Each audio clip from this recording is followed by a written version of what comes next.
নমস্কার বন্ধুরা, আজকের এই ভিডিওতে আমরা কথা বলবো এমন দুজন শিল্পীকে নিয়ে যাদের গান ছাড়া আমাদের জীবনে অনেক মুহূর্তে অসম্পূর্ণ থেকে যেত। একদিকে আছেন আসামের গর্বকোটি মানুষের আবেগ একজন কণ্ঠযোদ্ধা জুবিন গার্গ, আর অন্যদিকে আছেন সুরের জাদুকর যার প্রতিটি সুরে মানুষের হৃদয়ে গিয়ে নীরবে বসে পড়ে, জিৎ গাঙ্গুলি। আজকের এই ভিডিওতে আমরা কোনো বিচারক নাই, আমরা কাউকে হারাতেও আসিনি, কাউকে জেতাতেও আসিনি। আমরা শুধু এই দুই মহারথীর দীর্ঘ কেরিয়ার, তাদের সংগ্রাম, তাদের সেরা সৃষ্টি আর তাদের গানের জাদু নিয়ে কথা বলবো। ভিডিওটা শেষ পর্যন্ত দেখবেন আর শেষে কমেন্ট করে জানাবেন আপনার প্রিয়কে। চলুন শুরু করি জুবিন গার্গকে দিয়ে।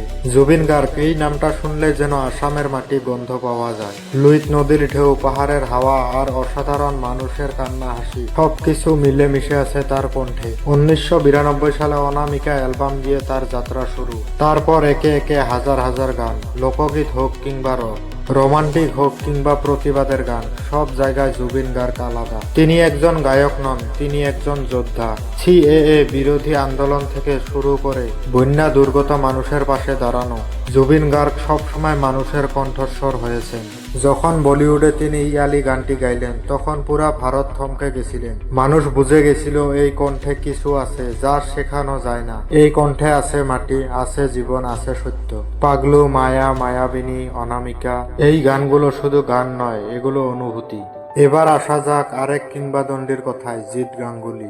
যদি জুবিন গার্গের কণ্ঠ ঝড় হন, তাহলে জিৎ গাঙ্গুলি হলেন বৃষ্টি। টলিউড থেকে বলিউড, তিনি এমন একজন মানুষ যিনি দুই জগৎকে এক সুতোয় বেঁধেছেন। জিৎ গাঙ্গুলি মানে রোমান্টিক গানের সংজ্ঞা। তার সুর খুব জটিল নয়, কিন্তু সেই সরল সুরে লুকিয়ে থাকে গভীর আবেগ। বোঝে না সে বোঝে না থেকে শুরু করে আশিকি 2 এর সেই গানগুলো, এই গানগুলো ছাড়া কি প্রেম সম্পূর্ণ হয়? একজন সুরকার হিসেবে তার সবচেয়ে বড় শক্তি হলো তিনি গায়কের কণ্ঠ বুঝতে পারেন। অরিজিৎ সিং এর কণ্ঠে যে আবেগ আমরা শুনি, তার পেছনে জিৎ গাঙ্গুলির সুরে বিশাল অবদান রয়েছে। জিৎ গাঙ্গুলি এমন সুর তৈরি করেন যা মানুষ একলা থাকলে শোনে, ভালোবাসলে শোনে, মন ভাঙলে শোনে। এবার আসি প্রশ্নে, গানের লাইনে কে সেরা? যদি আমরা বৈচিত্র্যের কথা বলি তাহলে জুবিন গার্গ অনেকটা এগিয়ে। লোকগীত থেকে রক, সব জায়গায় তার দখল। আর যদি আমরা জনপ্রিয়তা আর রোমান্টিক সুরের কথা বলি তাহলে জিৎ গাঙ্গুলিকে টপকানো কঠিন। জুবিন গার্গের গানে থাকে বন্য আবেগ, জিৎ গাঙ্গুলির গানে থাকে নিগ্ধ শান্তি।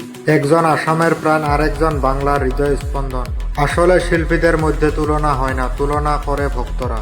আর আজ সেই ভক্তদের বিচারে এই গানের লড়াই। ভিডিওটা শেষ করার আগে একটা কথা বলতে হয়। সম্প্রতি জুবিন দাকে নিয়ে কিছু দুঃখজনক খবর আমাদের কানে এসেছে, যা আমাদের হৃদয়ে গভীর ক্ষতি তৈরি করেছে। শিল্পীরা চলে গেলেও তাদের গান থেকে যায়, আর সেই গানে আমাদের শক্তি দেয়। জুবিন গার্গ আর জিৎ গাঙ্গুলি দুজনে আমাদের গর্ব, দুজনে আমাদের স্মৃতি। আজকের এই ছোট্ট নিবেদনটি যদি আপনাদের ভালো লেগে থাকে তাহলে ভিডিওটা শেয়ার করুন আর কমেন্টে লিখে জানান এই গানের লড়াইয়ে আপনার ভোট কার দিকে। আজকের মতো বিদায়, দেখা হচ্ছে পরবর্তী ভিডিওতে। ভালো থাকবেন, সুস্থ থাকবেন।